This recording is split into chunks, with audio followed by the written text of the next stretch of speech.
Hey guys, we got some new merch in the merch store that's all linked down below, or you might see some of the shop pop up down below the video. Be sure to go check it out if you want to get some new merch. We got some new designs, they're pretty sweet.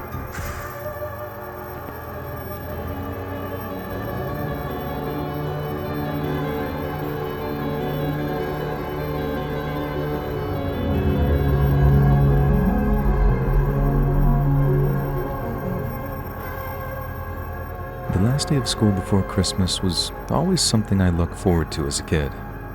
I loved Christmas in general, and it goes without saying that I look forward to the day itself a lot more, but I enjoyed the school Christmas party nonetheless.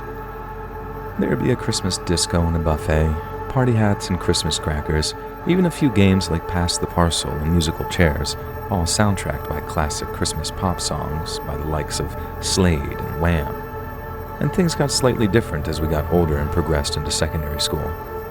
There were no more Christmas parties in the afternoons, and the buffet with party bags was relegated to a few pigs and blankets on your plate come lunchtime. But there was still a very festive atmosphere around the school. Some teachers wore Christmas jumpers and were much more laid back than usual. Others phoned it in completely and just let us watch an hour's worth of A Muppet's Christmas Carol, or in the case of our history teacher in 2003, the entire first hour of Saving Private Ryan. But then, in that same year of 2003, the last day of school before the Christmas holidays turned out to be anything but festive and joyful. I remember it being a Friday in December of 2003, and this might sound like a bit of a time warp to some of you, but I distinctly remember my mates and I being really excited to play Call of Duty. See, the original game, back when it was a World War II shooter, came out in the autumn of 2003, and that was the same year our history teacher showed us a bit of Saving Private Ryan, even though we were in year 8 and the film was 15, which was very cool of him. So, as you can imagine, my mates and I were mega hyped about playing a cutting-edge FPS set during that period of history, and it was all we'd been talking about for weeks. After lunch, spirits were still high as we sat in geography class as the teacher had yet again opted to just put a film on and wasn't fussed about us talking amongst ourselves. My friend Nick and I were gabbing away about Call of Duty, and our desk was on the right-hand side of the classroom next to some windows which overlooked the school's main courtyard from the second floor. That meant that, as I was talking to Nick, I could see over his shoulder and into the empty courtyard. I'm mostly paying attention to him, and the courtyard is deserted because classes were in session, so there was nothing to distract me while we were talking. But then suddenly, a man I didn't recognize walked into the empty courtyard wearing a dark jumper, jeans, and what looked like work boots. I say I didn't recognize him, but the school had all kinds of ground staff and visitors coming through every day, so it wasn't like the sudden appearance of someone new was going to alarm me, and I carried on talking to Nick after diverting my gaze for only a moment. But then, instead of just walking across the courtyard to wherever he was going, the man stopped and began looking around like he was lost. Again, that behavior wasn't anything I found particularly alarming. People unfamiliar with new places often do stuff like that, don't they? But then instead of taking a look around and then heading off in whatever direction he was headed, the guy just kind of stopped, looked up toward the sky, and then started just sort of staring at it.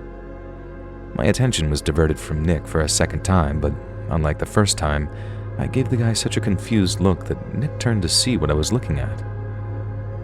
We both looked at the guy for a few moments like, what the bloody hell is he doing? And Nick then made a joke about a seagull doing a well-aimed poo, and we sang I'm Dreaming of a Shite Christmas until our teacher told us to stop swearing.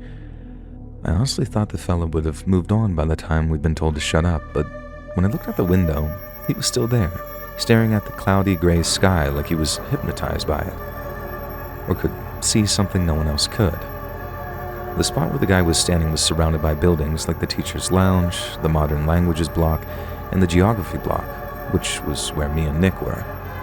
Then as we're looking at him, wondering what the guy's problem was, a French teacher named Miss Hamilton walked out of the teacher's lounge and did a proper double take at the guy still staring at the sky. Nick and I were in stitches at this again because Hamilton was a dour woman, if ever there was one, and seeing that dourness directed at someone other than us was somehow very satisfying. Most likely under the assumption that this guy was supposed to be there, Miss Hamilton tried walking straight past him, and at first, the bloke didn't seem to notice that she was there.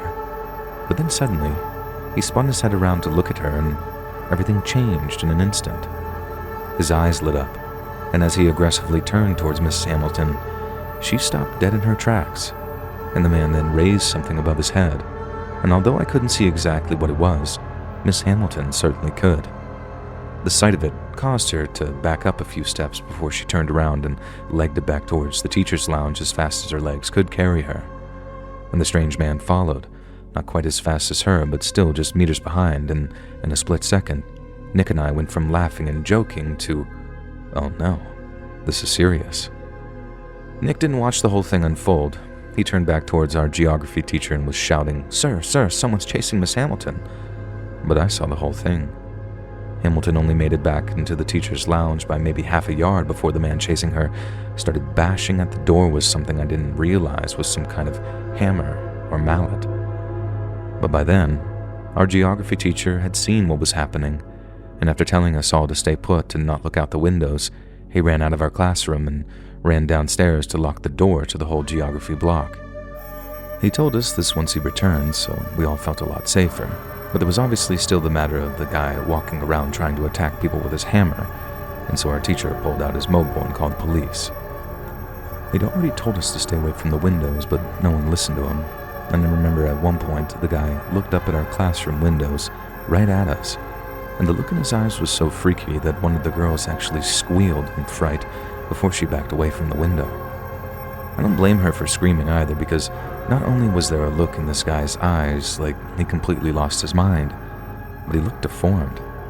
He had swellings around his eyes and cheekbones, things I now realize were the results of someone hitting him in the face somewhere else while trying to defend themselves. But at the same time, his face was so effed up, and his hair was all wild and bedhead-like too, that it looked like our school had been invaded by some kind of hammer-wielding Hills Have Eyes mutant. Our geography teacher, a guy called Mr. Griffiths, told us all again to get back away from the window, and then when we ignored him, he literally roared at everyone to get out of the classroom and wait in the corridors. I say this in half jest, but I honestly don't know which freaked us out more at the time, some random bloke with a hammer having a violent mental breakdown, or seeing a meek, gentle-hearted geography teacher like Mr. Griffiths suddenly scream at us like that. It was so scary because it showed how frightened he was, and a display of fear and authority like that ramped up the anxiety levels by a good couple of notches. We did as he told us, went out into the corridor and waited there while trying not to freak out too much. We could hear Mr. Griffiths talking to the police, asking them to be as quick as they could because the man would most likely attack the next person he saw. Apparently, our teachers were all calling each other on their mobiles and telling each other to keep everyone inside. So at least for a couple of minutes, we all had the impression that although the situation was severe, our teachers had it under control.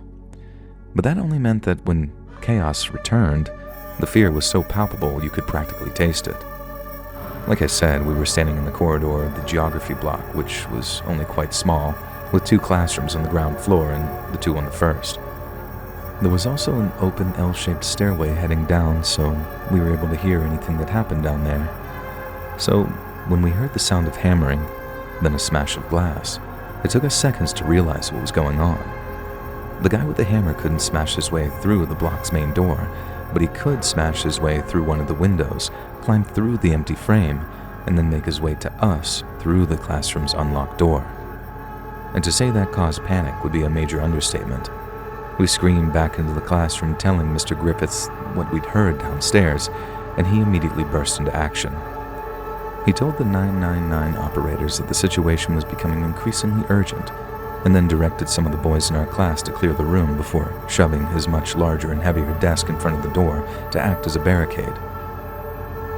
Another lad had the idea to shove the wooden doorstop underneath the door to provide some extra security, but other kids still piled desks and chairs onto Mr. Griffith's own in a mad panic, while others cowered in the corner or looked for windows to open as routes of escape.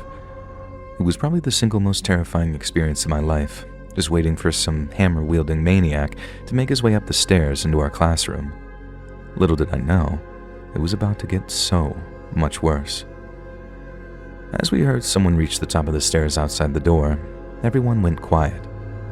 Seconds later, we saw the man's face as he peered through the little perspex window in the door, and one of the girls began to scream again.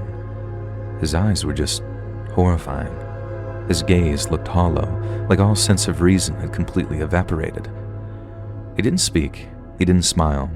He looked at us all for a few minutes and then started trying to open the door. This prompted more screams from my classmates, and remember, we're all only 12 and 13 years old, so we were really scared and completely out of our wits, and in no frame of mind to put up a fight. The man tried with all of his might to open the door to that classroom, but thankfully, he failed. The barricade was just too strong, and no matter how much he shoved or kicked, the door simply would not budge an inch. In his frustration, he started smashing the door with his hammer or mallet or whatever it was, and while this caused more screams from the girls, I remember feeling this muted sense of relief. No matter what was about to happen, there was no way it was happening in our classroom, and although it was scary, we were safe. The guy hammered on the door a few more minutes, and he managed to bash out the glass before attempting to reach for the doorknob.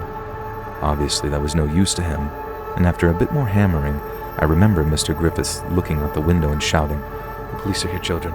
Everything's going to be fine. This man's not going to be with us very much longer." And he was right. Mr. Griffiths had seen 4 or 5 police officers running across the courtyard, and after they entered the geography block via the same route as the hammerman, they baited him downstairs and used a stun gun to subdue and arrest him. We had to stay locked down in that classroom for another hour, and then the head teacher announced that the hammerman was safely off school grounds and we were free to come out. What followed was total chaos, because it was announced that any kid whose parents could collect them from school reception were free to leave as and when their parents arrived. This meant that almost every kid in the school was ringing their mom or dad, begging for lifts from those whose parents weren't too busy to come and collect them. It was easily the most unschool-like atmosphere I had ever experienced while in education, and I just never have imagined that not being a good thing, if that makes sense. Something really and truly terrible had happened, and the fact that no one on school grounds was seriously hurt is nothing shy of a miracle in my book. It turns out the bloke with the hammer had bashed one other person before heading towards our school to look for soft targets. Apparently, it was a complete mental breakdown. He had been a regular tradesman with a wife and a baby on the way, and then one day, he just snapped and went on a hammer-bashing spree that ended in a school just a few days before Christmas. It's scary to think someone can just go crazy like that, and even scarier to think that they'll target children when in that state of mind. He was close, too. Very close. And God knows what would have happened if he'd been able to force his way into our classroom that day. But that's exactly why I consider his failure to be my very own Christmas miracle.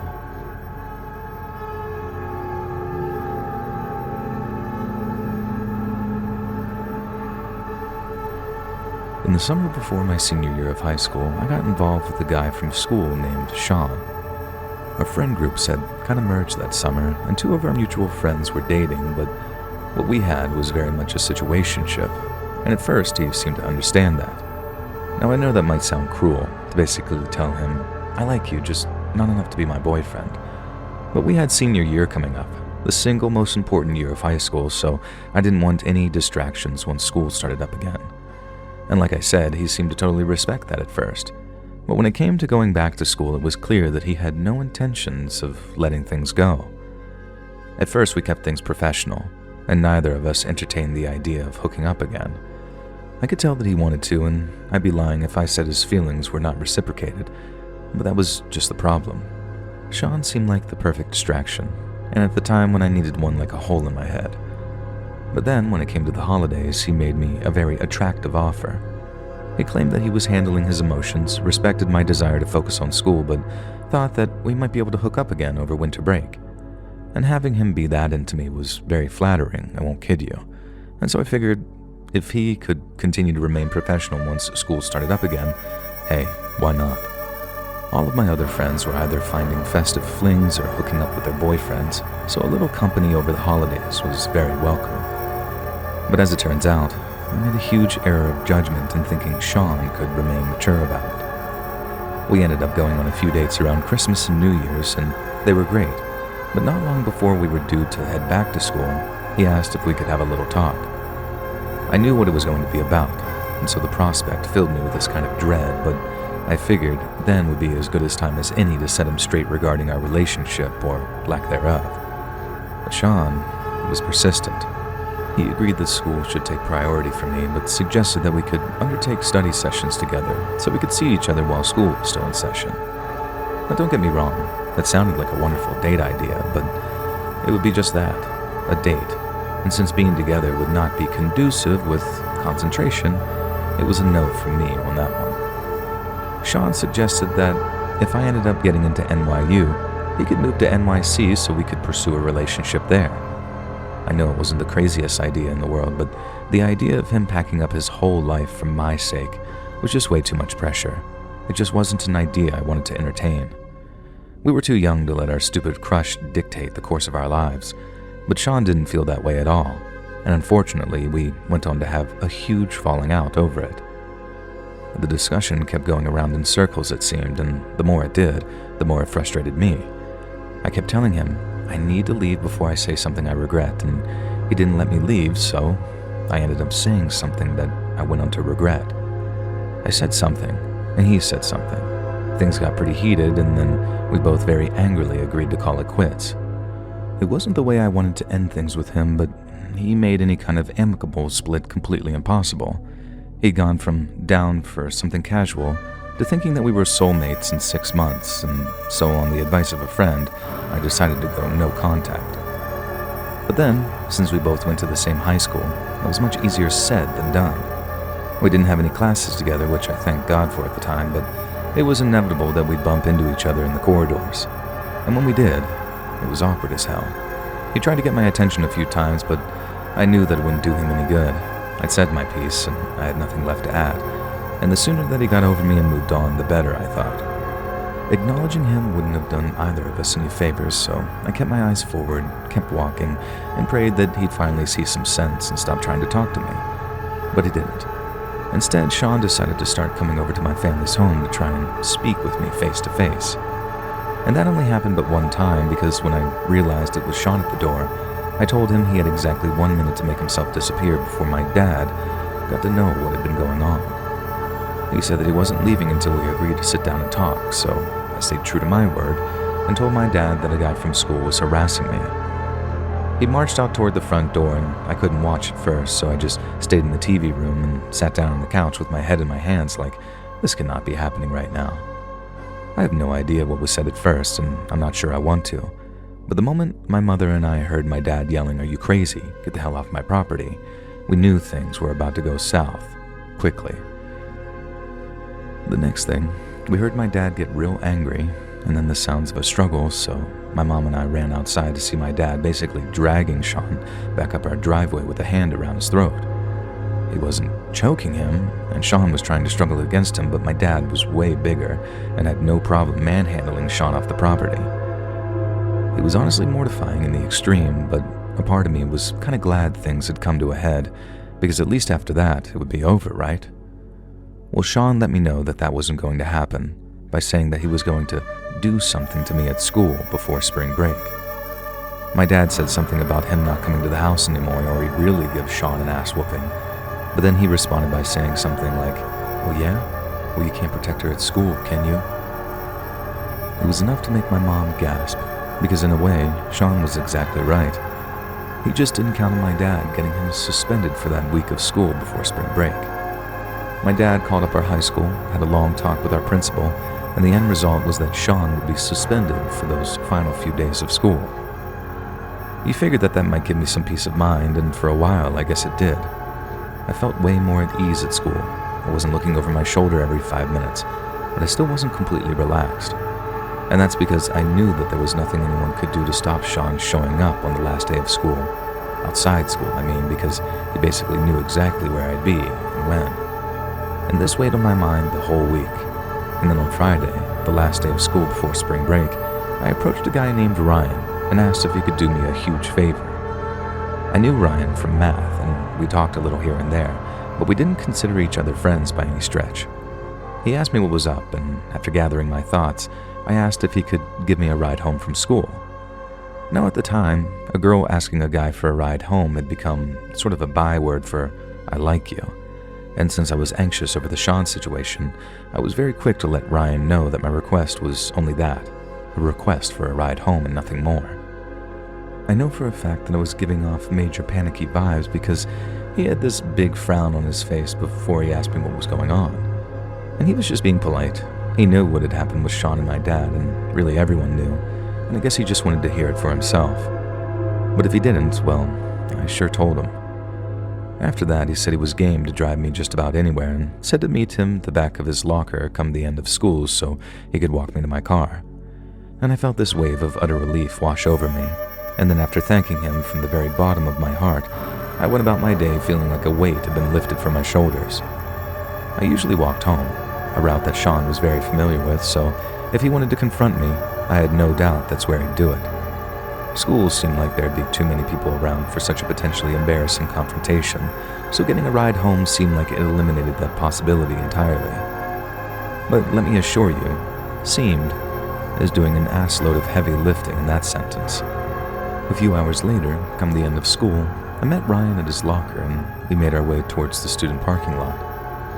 As we walked, I thanked him profusely for a second time and then said how, if he knew the kind of favor he was doing me, he'd be charging me airline prices to ride in that passenger seat. Again, I think Ryan knew exactly what kind of favor he was doing for me because news about the fight between Sean and my dad swept through school like the September sniffles. But he chose not to make a big deal out of it, which I thought was really sweet of him. I remember this feeling of almost weightlessness, the impression that everything was going to be fine because there really were good people still out there. And then a split second later, I heard the rev of an engine and the screech of tires. I turned back to see a silver sedan roaring through the parking lot in our direction. It was coming at us almost impossibly fast, and there was a split second where I really did think, holy crap, this is it. I'm gonna die. But then the next moment, I was hurtling to the left and hitting the asphalt so hard that I felt a surge of pain shoot through my shoulder. I fell between two cars, both of which protected me from the silver sedan as it smashed into them. Ryan, on the other hand, was not so lucky. Upon seeing the silver sedan speeding towards us, Ryan's first thought was to shove me out of the way.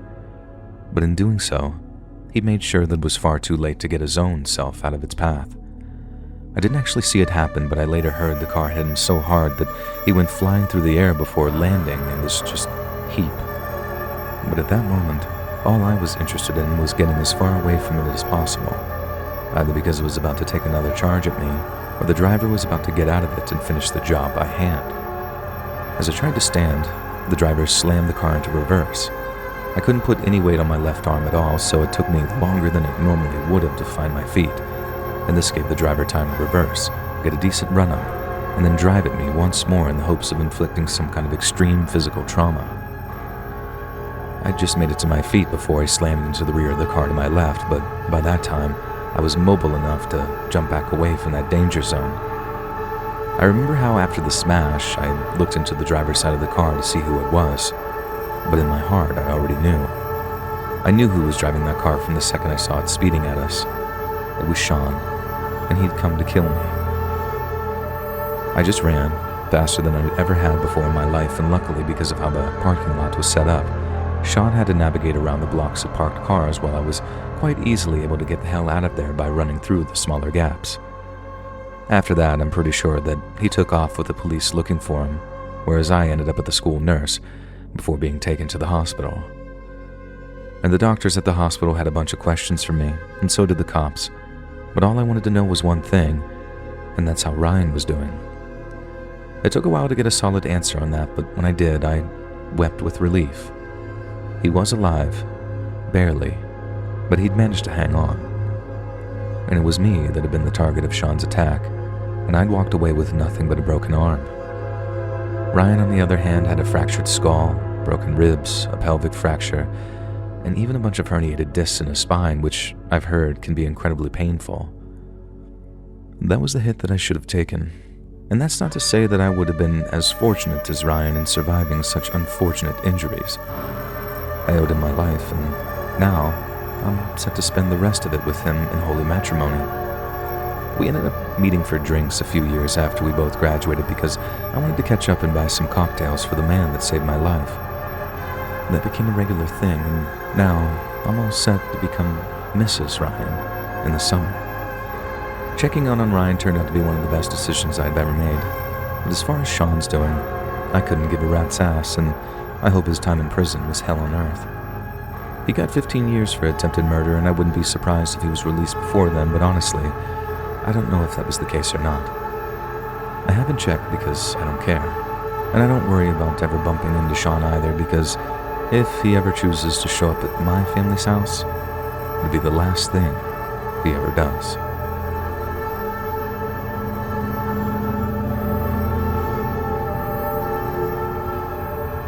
I went to high school with a boy named Ashley. Ash had blonde, curly hair, a little bit of an overbite, and was ever so slightly overweight. He could look quite slow sometimes, staring glassy-eyed and slack-jawed at the blackboard each morning during reception period, but in reality, Ash was pretty sharp. His grades were good. He went to chess club in years 7 and 8, and then he was actually on the debate team for a while before things went pear-shaped for him at school. Because unfortunately, as well as being one of the cleverest lads in our year group, Ash was also a complete weirdo.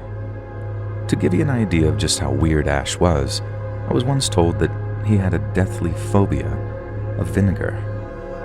3 lads in my year group told me in the dinner hall at lunchtime one day, but since they were laughing when they told me, I didn't believe them and very foolishly decided to test out their claim. A few minutes later, Ash walked over with his dinner tray and then sat a few chairs down from me. Then, after getting his attention, I flicked a bottle of vinegar in his direction, causing a few drops of it to land on the jacket of his school uniform. At first, he seemed just a bit confused and looked at me like, "Have you gone mental?" And I was half expecting to see the lads that had told me that he was scared of vinegar to be pissing themselves laughing like, "You gullible twat." But when I looked over, they were horrified. Not a split second later, the whole dining room hears this ear-splitting screech. Ash jumps up so hard his chair falls over, and then he goes running out the dining hall with literal tears in his eyes.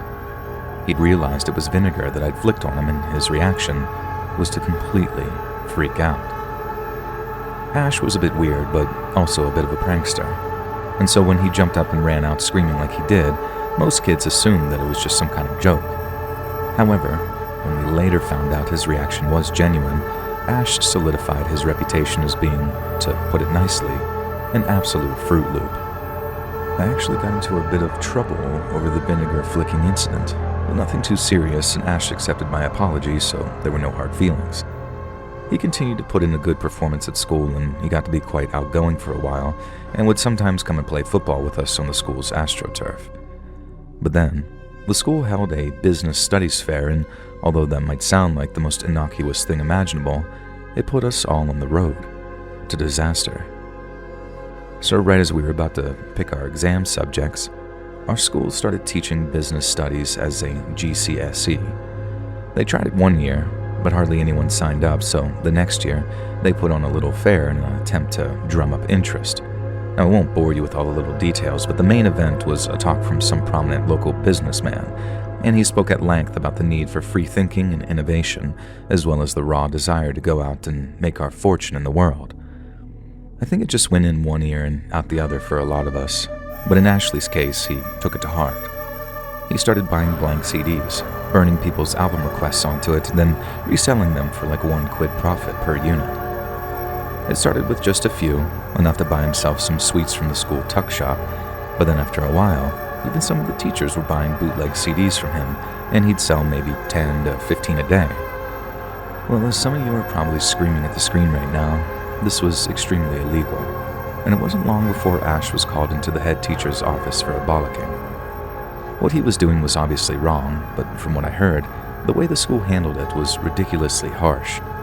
I think the school feared some kind of lawsuit and wanted to make an extreme example of Ash to stop other kids from starting up illegal side businesses. Because when it came to his punishment, it seemed way out of proportion. Instead of giving him a slap on the wrist and telling him not to do it again, Ash was suspended for 2 weeks, given 4 Saturday detentions in a row, and had to write a 1,000-word essay on why what he was doing was wrong. This was an insanely harsh punishment as it stood, but what totally wrecked Ash's head was the fact that less than a week before, he'd been encouraged to be innovative, free-thinking, and entrepreneurial. Granted, the guest speaker at the business studies fair didn't mean start pirating music and selling bootleg CDs to everyone, But Ash was almost 15, and everyone does daft, harmless things at that age, really. He should have gotten a slap on the wrist, maybe one round of regular detention at best, but for some reason, they came down on him like a ton of bricks. The whole experience must have had a profound effect on him because after that, he was never the same. His grades dropped dramatically, and he became increasingly antisocial, and he became the focal point of a number of minor scandals. He got caught smoking behind the school gym one lunchtime, and then another time, teachers found a can of lager in his bag, and he'd also loudly argue with teachers pretty regularly until I think even his parents got involved and began imposing punishments at home. And during his last year of secondary school, which is 10th grade in the United States, Ash's behavior started to level off. His exams were coming up, so I think that's what had him knuckling down a bit in terms of his academic performance. But at the same time, he was still this seething ball of resentment who despised almost everyone and everything. Cut to early April, about 6 weeks before exams, and we got a special announcement in assembly come Monday morning. Someone had been stealing crates from the school dinner hall, and it was costing the school money, because the catering companies expected the crates back, and the company was charging the school a premium for each one that was missing. The head teacher announced that although they didn't yet know who was doing it, they'd inevitably find the culprit and they'd be severely punished. But I remember everyone being incredibly confused. Of all the things to steal, why steal wooden fruit and vegetable crates? And in any case, who was the crate thief? And this went on for weeks, and there wasn't much the school could do about it. They bought a special wheelie bin to put all the empty crates in, but whoever was stealing them started coming to school with an Allen key where they just unlocked the wheelie bin and steal more crates. Everyone knew it was happening, but it was probably the most boring mystery in the history of time, so nobody really gave a toss apart from the school. But then one morning, I solved at least half of the missing crate mystery all on my own. Our school had a breakfast club, and in the run-up to the exams, I decided that I'd start going to get some extra revision in with a bacon buddy and a cup of tea. And Ash was almost always there first. In fact, the one time I arrived bang on 7 o'clock, he was sitting on one of the benches outside the dining hall, looking like he'd beaten me to it by at least 5 to 10 minutes. Because no one really gave a toss about the crates going missing, I didn't devote too much thought to it either. But later that morning, when Ash reached into his blazer pocket to fish for change, I saw what looked an awful lot like an Allen key in his fist before he quickly dropped it back into the pocket. On the way out of breakfast club, I caught up with Ash and quietly asked him why he had an Allen key in his pocket. He tried to deny it at first, but when I asked if it was him stealing all the crates from the school bins, his smile told me all I needed to know. I swore I wouldn't tell anyone it was him, but then I had to ask, why steal crates meant for the dinner hall's catering company, and why steal so many that it required a special mention during that weekly assembly? Ash just gave me a sly wink and told me, "You'll see," and then walked away. I remember telling only one of my mates about it, only after swearing him to secrecy on his mom's life. And then when I told him Ash was stealing the crates, he says, "Is that it? I thought you were about to tell me something like life or death." He was perplexed as to why the whole thing even interested me in the first place, but when I explained how Ash wasn't just stealing crates, he was planning to do something with them, my friends started to understand my fascination. We thought that there was a good chance it was some kind of money-making scheme, but then having him say, "You'll see," didn't make much sense if that was the case. If he was just selling the crates, what was there to see? We didn't find out what he meant until the last day of school, but if I'd even gotten so much of an inkling as to what he was planning, I'd have gone to every length to stop it. So the last day of school was Friday, the 25th of May, and as you can imagine, we expected a great deal of hijinks. There'd be pranks, water balloons, everyone would be signing each other's shirts and whatnot. But what we didn't expect was to turn up to school and see a huge wooden behemoth standing proudly on the sports field. The sports field was way out behind the back of the school, whereas the dinner hall was near the front, and so when I arrived at school, I didn't see what many others did that morning until much later in the day. The first thing I personally noticed was that Ash wasn't at the breakfast club, but that didn't mean anything to me at the time.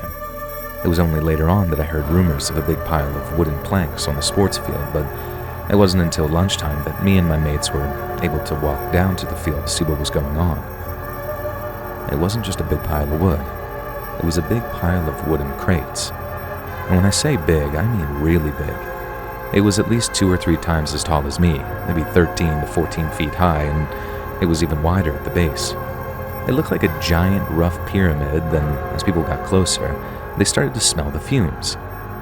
It was a bonfire, a massive bonfire made entirely of wooden fruit and veg crates.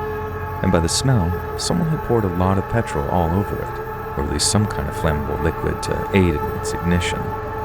There was just a handful of curious kids standing around by the time we got there, but in the minutes that followed, the situation escalated dramatically. Within just 10 to 15 minutes, the crowd surrounding the bonfire swelled from about a dozen to between 200 and 250 kids. News of the bonfire had spread like wildfire, excuse the pun, and I think our school's teachers were too busy trying to put out other, more metaphorical fires because, as I said earlier, prank season was in full effect. Everyone was so excited for some riotous act of rebellion on the last day of school, and when Ash delivered, they flocked to the sports field at the first available opportunity. By about 12:40, half the school had encircled the bonfire in the expectation that someone was going to light it. And before long, someone did. I don't know who had the lighter on them, but someone did. And then seconds later, a kid in year 10 was approaching the bonfire with it, along with a rolled up bit of paper to act as kindling. He approached the pile of acrid-smelling crates to the cries of, "Do it! Set it on fire!" And then after a bit of theatrical nervousness, the kid lit the paper, leaned down, and then started trying to set the pile ablaze. There were a few moments of doubt, and then a cheer as we all saw a rush of flame in the core of the pile. The next thing, there was a flash, and a bang. And then the crowd surged backwards. I remember how at first the sound of the explosion caused most of the girls present to start screaming hysterically. I mean, obviously the boys were screaming too, but it's the ear-splitting sound of the girls that really stuck with me at the time. There were crates flying through the air, pieces of shattered wood flying even higher, and some of these pieces were actually on fire too, so they'd leave these trails of smoke in the air as they flew and fell.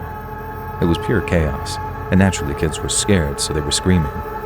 But then I also remember the distinct movement when the screams of terror were replaced by the screams of pain. I had been a few rows back as people gathered around the bonfire, so I quite literally had a meat shield of other kids in front of me when the explosion happened. So when it did happen, it sent all kinds of sharp wooden splinters into the kids in the front row, as well as a bunch of the kids in the second row too. The result was almost 20 to 30 students, all lying among the grass, surrounding what by then was a blazing inferno, and almost all of them had suffered horrific injuries. Everyone had white shirts on because, since it was summer, almost everyone had left their blazers in their lockers. So imagine all that blood against all that shredded white linen, and how much more pronounced it was compared to if we'd been wearing our own clothes. Kids had suffered cuts from flying debris, burns from errant embers, and the shock of the blast itself. One girl's hair was almost completely singed away, and she was shrieking in pain from the burns to her ears and scalp. What had once been a joyous atmosphere had been transformed in a split second into one of blood, smoke, and terror. It was like something from a nightmare, but it was real. And for some of us, the reality of it kicked on sooner rather than later. Sometimes when I ponder on the nature of humanity, I remember how some kids reacted after the explosion. A lot of kids ran all the way back to the main school, some because they were scared and others because they wanted to inform teachers who would in turn summon emergency services. I think both options have their merits, and I don't blame anyone who ran because they were scared, because I was there, and it was one of the most horrifically frightening scenes I've ever witnessed. But not everyone ran. I remember standing there probably gawping at the aftermath in complete horror when one kid, David Oakes, ran past me and towards the fire. He stopped, turned back, and shouted, "Give me an effing hand, will you?" and then carried on towards the fire to help drag victims of the explosion away from it. I snapped out of my daze and followed David, and then helped him drag or carry those who couldn't walk away from the fire. Their shirts and pants had been ripped, and there was blood all over the grass, and one kid, named Stuart, had a huge splinter sticking out of his leg. He wailed in agony whenever we tried to move him, but we didn't have a choice. It was that or burn to death if the fire started spreading across the grass. Not long after, the first teachers arrived with first aid kits in hand, and a teacher started directing us on how to best care for the injured before the ambulances arrived. It was an incredible display of bravery and mental fortitude, one I'll remember for as long as I live, but the atmosphere very quickly turned from compassion towards those affected to anger towards those responsible. Ash had decided to stay in bed for that last day of school. After hearing about the bonfire explosion, his parents came home early from work and were about to rush to school to see if he was okay when they suddenly realized that he was in bed. At first, upon seeing that he was fine, they must have been relieved.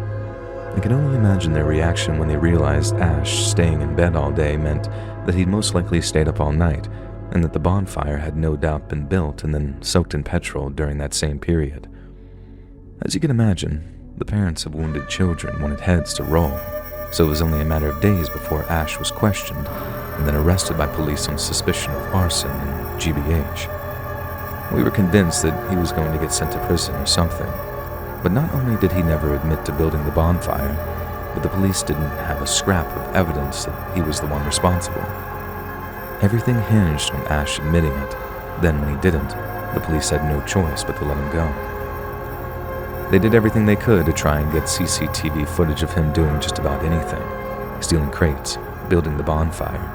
I heard they even canvassed petrol stations in the hopes of catching him buying petrol. I imagine they tried a ton of other stuff too, but none of it worked. And although most are 90% sure that it was him that built that bonfire, 99.9% in my case, Ash was never punished for it. There was only the lingering suspicion that he was responsible, but even then, he can't share all the blame. Ash didn't set that bonfire aflame. He didn't even have to hand anyone a lighter either. He simply planned it, built it, and then trusted that a bunch of naive, excitable children wouldn't be able to help themselves once they saw it. And he was right.